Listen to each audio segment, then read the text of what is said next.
জায়গা ভালো নয়, কবর জায়গা ভালো নয়।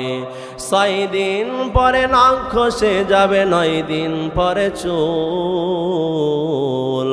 কবর গৃহের সামান নিতে কইর না কেউ ভুল। কবর জায়গা ভালো নয়, কবর জায়গা ভালো নয়। 17 দিনে পেট ফেটে শেষ, পোকার খাদ্য হবে। 7 দিনে তোর মাংসগুলো আলাদা পরে রায়। 90 দিনে হাড় গলে সব, 90 দিনে হাড় গলে সব আলাদা পরে রায়। কবর জায়গা ভালো নয়, কবর জায়গা ভালো নয়। কারণ মুসলমান ইমানদার, কবর এমন একটা ঘর, কবর এমন একটা জায়গা, কোন বান্দা যদি দুনিয়া থেকে এক দেশ থেকে আরেক দেশে চলে যায়, দেশের বাইরে যায়, 1000 কিলোমিটার দূরে চলে যায়, তারপরেও দেখা যায় বান্দার সঙ্গে মোবাইলে ভিডিও কল, অডিও কলে কথা বলা যায়।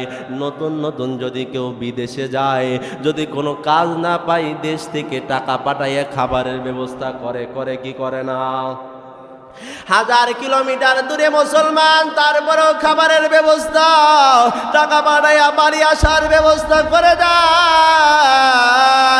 আর কবর এমন একটা জায়গা, মানুষ পাশে দাঁড়ায় থাকে সামান্য 1 থেকে 2 হাত দূরে, তারপরেও খবর নেওয়া যায়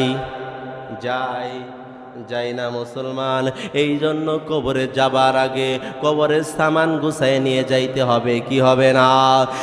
মুসলমান, যদি তুমি ইমানদার না হয়ে কবরে যাও, আল্লাহ নবী, বিশ্ব নবী হযরত মুহাম্মদ সাল্লাল্লাহু আলাইহি ওয়াসাল্লাম বলেন, যে বান্দাটা বেঈমান হয়ে কবরে যাবে, ওই বান্দাটার কবরের মধ্যে 70 থেকে 99টা সাপ আসবে।